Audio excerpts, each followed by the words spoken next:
Tudo bem, gente? Estamos aqui mais uma vez para continuar o nosso curso de revisão online para a Unifor e para a Unicristos. E a Unicristos, que vai ter prova agora, amanhã, a gente resolveu fazer uma aulinha de revisão online para você não perder tempo e dar uma relembrada em alguns assuntos que não deu tempo a gente revisar aqui. Então vamos aproveitar e lembrar alguns dos assuntos mais cobrados para Cristos. Antes da gente começar nas questões, relembra comigo. Lá na prova da Cristos, as 70 questões do primeiro dia têm o mesmo valor qualquer que seja ela. Cada questão, 1 ponto. E não esquece que a redação vale 30 pontos nesse primeiro dia. É um dia bem apertado, é um dia bem complicado por questão de tempo.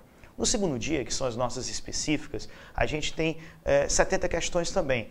E essas 70 questões valem a mesma coisa que as 70 do dia anterior. Então não se esqueçam em relação a isso. Todas as questões valem a mesma coisa. Quando você estiver fazendo lá a prova, a questão está meio complicada, pula, deixa para o final, dá prioridade para as questões fáceis. Afinal, é mais fácil, é melhor para você fazer em 10 minutos 3 questões fáceis do que uma difícil. Quem faz uma difícil em 10 minutos tem 1 ponto. Quem faz 3 fáceis tem 3 pontos. Então vamos acertar o maior número de questões, dando prioridade sempre para as mais fáceis. E se garanta lá na redação, tá bom? Vamos lá começar, vamos revisar aqui para a prova da Cristos de amanhã. Olha só, a primeira questão que eu trouxe foi uma questãozinha de eletrólise. A eletroquímica sempre está sendo cobrado lá na prova da Cristos, fique atento. São 2 os processos eletroquímicos, pilha e eletrólise, e um é exatamente o inverso da outra. Se a reação no sentido direto é pilha, sentido contrário, eletrólise. Pilha espontânea, eletrólise, forçada. Pilha transforma energia química em elétrica, eletrólise, transforma energia elétrica em química. A pilha tem DDP positiva, a eletrólise tem uma DDP, tem uma diferença de potencial negativa. Por ser forçada a eletrólise, sempre precisa ter um gerador, uma bateria, para forçar a reação a acontecer. Senão a reação não ocorre, tá bom? São 2 tipos de eletrólise, ígnea e aquosa. Aqui nessa primeira questão, a gente fala um pouco de leis de Faraday e da eletrólise ígnea da produção de alumínio. Dá uma olhada no que ela diz aqui. O alumínio é obtido eletroliticamente, ou seja, por eletrólise, a partir de alumina, que é o Al2O3. Gente, Al2O3 fundido, ou seja, derretido. Ele está fazendo aqui uma eletrólise ígnea, não se esqueça, tá bom? Continuando. Durante a eletrólise, o íon Al3+, esse íon Al3+, é reduzido no cátodo. Sempre a redução ocorre no cátodo, isso vale para pilha, isso vale para eletrólise. A alumínio. Então a reação de redução do Al3+, que é uma reação que ocorre no cátodo, seria essa, gente. Lá no cátodo, no polo negativo da eletrólise, o Al3+ vai se reduzir.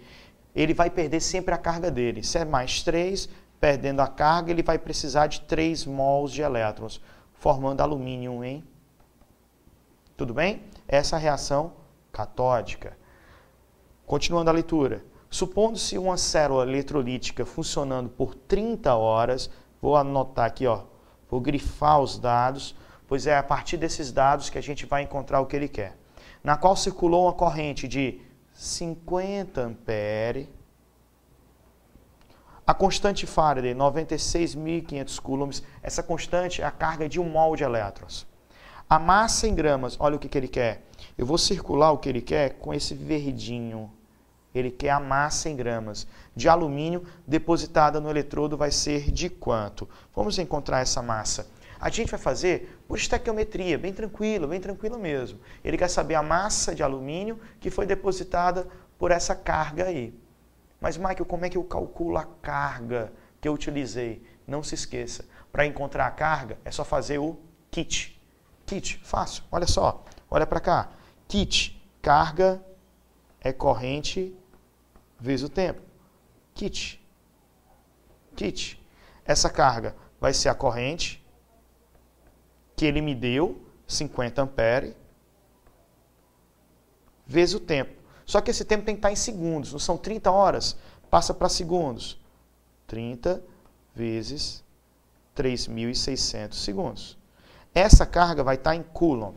Vamos encontrar a massa de alumínio produzida por essa carga. A gente vai fazer assim, ó.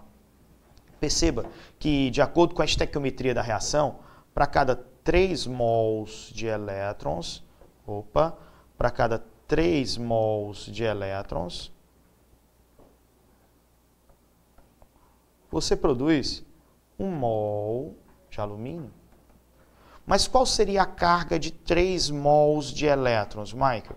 A carga de 3 mols de elétrons, 1 mol de elétrons, só um molzinho, ele tem uma carga de 96.500 coulombs. Como foram 3 mols, 3 vezes 96.500 coulombs. Ah, Michael, daqui é a constante de Faraday, isso. Com essa carga, ele deposita uma massa equivalente ao mol de alumínio, que são 27 gramas. Show! Então, com essa carga, 27 gramas. Agora, qual foi a carga que ele usou? Ah, está bem aqui, ó. Eu calculei usando o kit. Com essa carga, 50 vezes 30 vezes 3.600, vai gerar uma massa M. Vou fazer a regrinha de 3 aqui, ó, que está róseo, e essa massa vai dar aproximadamente 504 gramas de alumínio. A gente tem uma questãozinha muito parecida com essa lá nos nossos exercícios, no material de apoio. Dá uma olhadinha, tenta resolver e depois vai para o abraço, tá bom? Então, primeira questão, gabarito, letra A. Vamos continuar nossa revisão bacana, revisamos eletroquímica, assunto sempre bem provável. Segundo assunto que a gente vai pegar é esse daqui. É um assunto que a gente continua falando de eletroquímica, mas precisamente de pilhas, falar um pouquinho de corrosão, que a gente também não deu tempo a gente comentar um pouquinho. Vamos lembrar que a corrosão é o desgaste que alguns materiais sofrem por ação de agentes atmosféricos, principalmente o oxigênio e a água. Esses dois componentes reagem provocando oxidação, principalmente de metais. Como é que é isso daí, Michael? Um dos processos que ele vai cobrar de vocês é o processo que você tem para proteger os metais contra a corrosão. São dois procedimentos mais importantes: inibição anódica e proteção catódica. A inibição anódica consiste em você revestir o ânodo, o metal que você quer proteger, você vai revesti-lo, evitando o contato dele com os agentes atmosféricos, oxigênio e água. Por exemplo, eu mando pintar uma barra de ferro, eu mando revestir por graxa, impermeabilizando ele, evitando esse contato. Eu mando galvanizar, revestir por um material metálico, cromar, niquelar. Isso tudo protege. E o processo de proteção é chamado de inibição anódica. O segundo processo é a proteção catódica, que é quando você usa um metal de sacrifício, um metal que vai se sacrificar para proteger um outro metal. Olha essa questão que caiu na Unifor.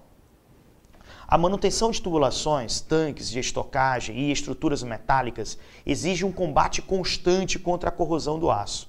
A forma mais simples é a pintura, inibição anódica.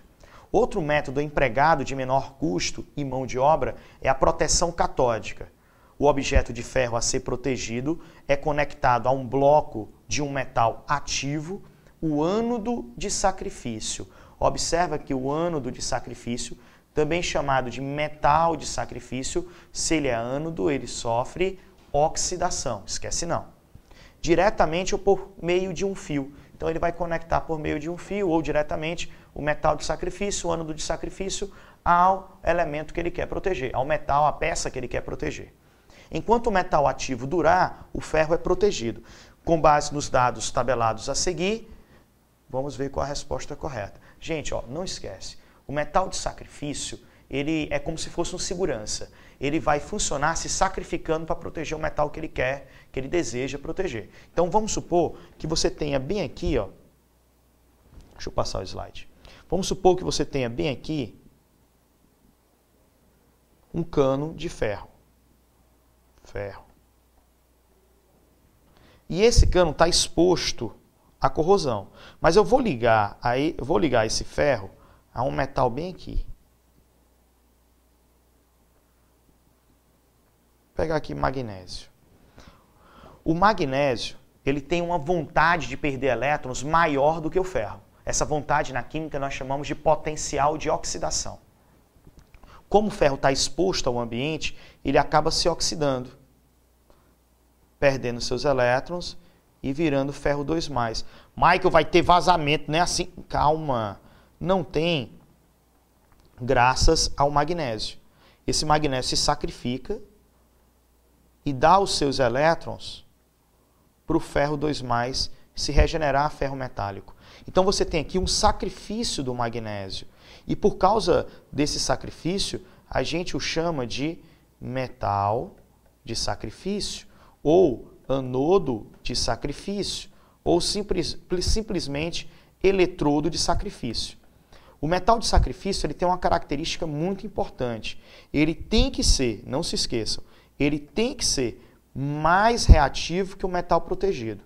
Se eu quiser proteger o ferro, eu tenho que pegar alguém que seja mais reativo que o ferro.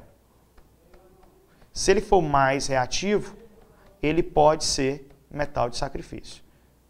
Mais reativo que o metal protegido. Mas, Michael, como é que eu vou saber se ele é mais reativo ou menos reativo? Pelo potencial, não se esqueça. Você vai olhar o potencial dele. Se ele tiver um potencial de oxidação maior, ou então um de redução menor, ele pode funcionar como metal de sacrifício. Por exemplo, no caso do ferro, ele teria que ter um potencial de redução menor do que o ferro, né, para ser metal de sacrifício do ferro, ou então um potencial de oxidação maior. Assim ele é mais reativo. Deu para entender? Então, metal de sacrifício, potencial de redução menor que o metal protegido ou de oxidação maior. Vamos ver quem seria? Olhando na tabelinha, vou destacar o ferro. Esses potenciais são potenciais de redução. Então, quem tem um potencial de redução menor que menos 0,44? Olha, magnésio e zinco. São os dois principais exemplos de metal de sacrifício para o ferro, magnésio e zinco. Gabarito, então, dessa questão da Unifor, magnésio e zinco apenas. Letra D. Marca aí. Vamos para a próxima, sem parar, gente, sem parar. Olha só, essa questão fala um pouco de termoquímica, um pouco de cinética. Termoquímica, assunto também bem importante. Cinética também. Vamos dar uma olhada aí. Olha para a tela.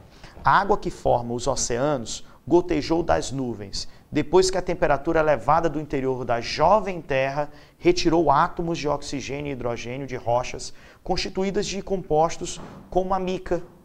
As moléculas então formadas foram levadas à superfície em rios de lava, depois foram liberadas como vapor d'água, formando grandes nuvens. Desse modo, nossos oceanos já foram um dia nossas rochas, sendo dados a reação de formação da água e o gráfico representativo do caminho da reação, ou seja, essa daí, ó. Então perceba a reação hidrogênio mais oxigênio complexo ativado dando água. Observa que essa reação, a entalpia do reagente está bem aqui e a entalpia do produto está bem aqui. Então, o que é isso? O ΔH, que para essa reação é negativa. Se a reação tem ΔH menor do que zero, ela é exotérmica. Se a reação tem um ΔH negativo, ela é exotérmica, libera calor. Isso é uma reação de combustão do hidrogênio. E toda combustão, toda queima, libera calor, sendo, portanto, exotérmica. Tá bom? Para frente. Assinale a alternativa correta. Letra A. A reação de formação da água é endotérmica. Mentira! Endotérmica nada. A reação é exotérmica. Libera calor. Marca não. Letra B. A adição de um catalisador aumenta a velocidade de formação da água. Lembra que eu falei para vocês, né? O catalisador, ele atua criando um mecanismo, um caminho alternativo, uma maneira do reagente chegar ao produto mais fácil, com energia de ativação mais baixa. Isso faz com que a reação ocorra mais rápido. Então, o catalisador, ele torna a reação mais rápida. Como? Criando um mecanismo com energia de ativação menor. Então, você tem uma energia de ativação menor e aí a reação se torna mais rápida. Mas olha só o que é que ele fala no item.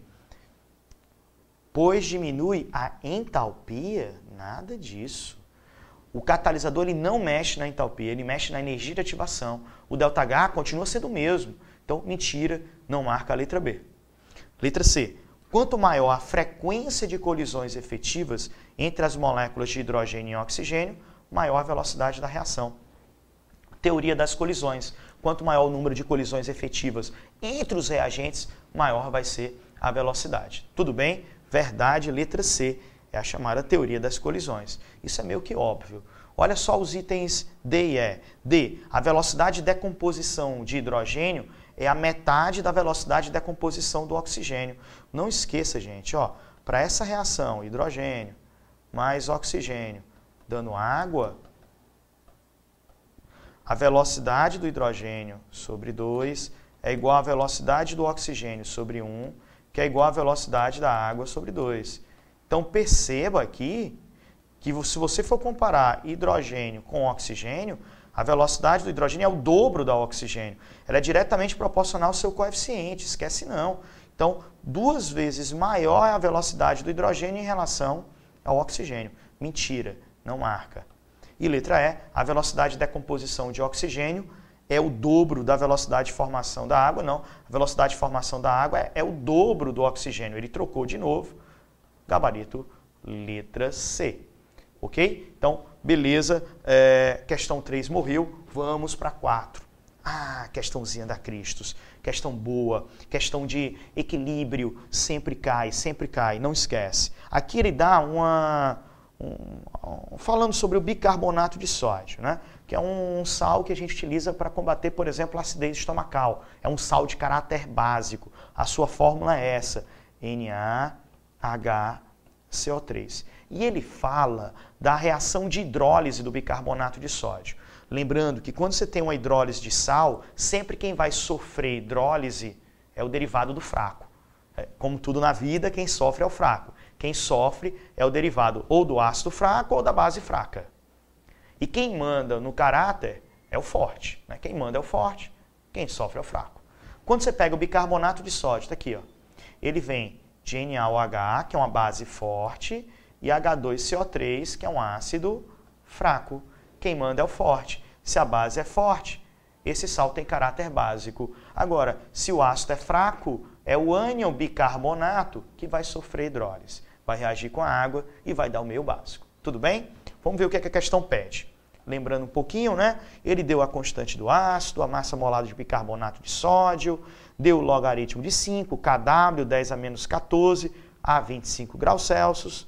Para um paciente com acidose, olha, ele quer diminuir a acidez, foi prescrita uma solução intravenosa de bicarbonato de sódio, que apresenta a composição acima representada. Sobre a solução prescrita, é pertinente inferir que, pessoal, se ele está usando bicarbonato de sódio, ele vai utilizá-lo para diminuir a acidez, a acidose. Então vai dar certo, tá bom? Dá só uma olhadinha aqui para a gente resolver. Eu queria chamar a atenção para essa solução que você tem de bicarbonato de sódio. Você tem uma solução que tem 8,4 gramas em 100 ml. Ele me deu a massa molar do bicarbonato de sódio, 84 gramas por mol. Então, 8,4 gramas é a mesma coisa que 0,1 mol, que vai estar em 0,1 litro. Qual é a concentração desse ânion, desse sal, bicarbonato de sódio? 1 mol por litro. Tudo bem? Então, a concentração inicial do sal, ele já lhe deu, 1 mol por litro. Para a gente encontrar a concentração de H+, de OH-, o pH e o pOH, a gente tem que fazer a hidrólise do bicarbonato de sódio. É o que eu vou fazer agora. Eu vou abrir aqui uma folha, tá bom? Abrindo aqui, e aí eu vou escrever a hidrólise do bicarbonato. Bicarbonato, HCO3- mais água líquida, os outros são aquosos, tá bom? Dando H2CO3 mais OH-. Olha só por que o meu é básico, ele produz OH-. A constante de equilíbrio a gente chama de constante de hidrólise. Como é que eu calculo a constante de hidrólise mesmo, Michael? Kw sobre quem está sofrendo hidrólise. Quem sofre hidrólise é o bicarbonato, que é o derivado do ácido. Então vai ficar Kw sobre Ka. O Kw é 10 a menos 14. Ele me deu. E o Ka, eu vou ter que voltar. Eu não lembro decorado. Voltando aqui para ver, o Ka é 4 vezes 10 a menos 7.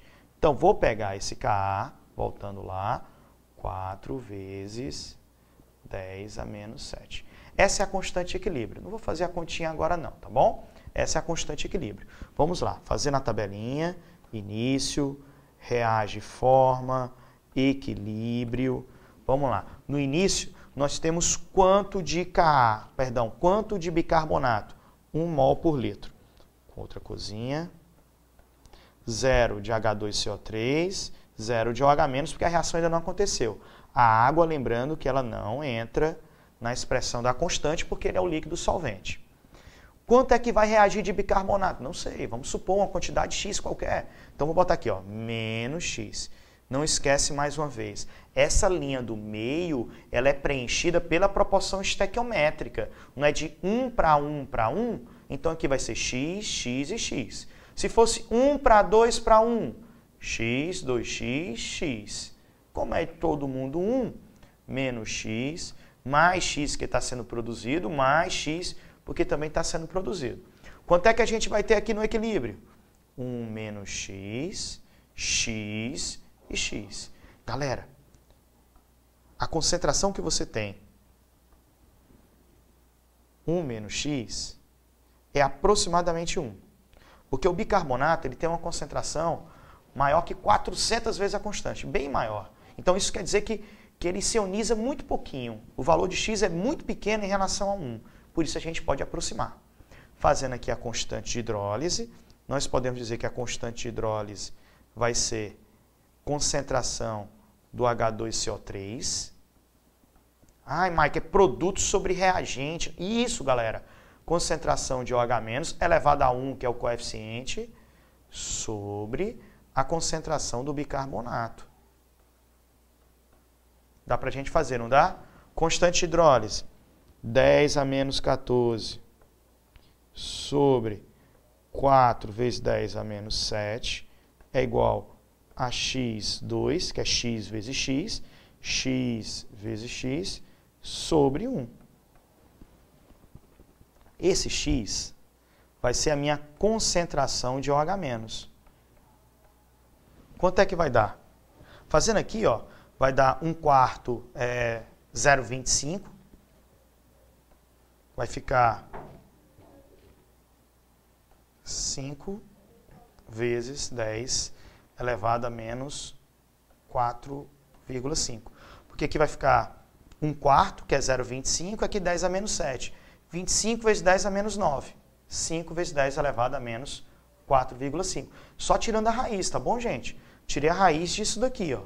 Vai dar 5 vezes 10 a menos 4,5 mol por litro.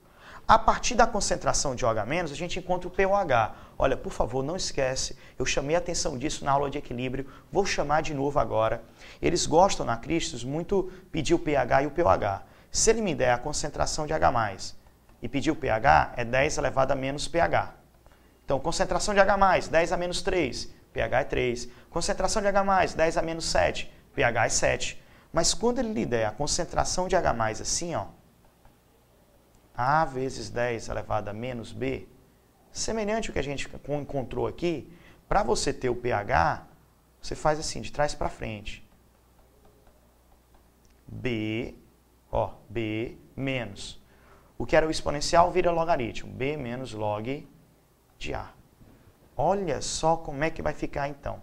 O meu pOH vai ser 4,5 menos logaritmo de 5, que é 0,7, né?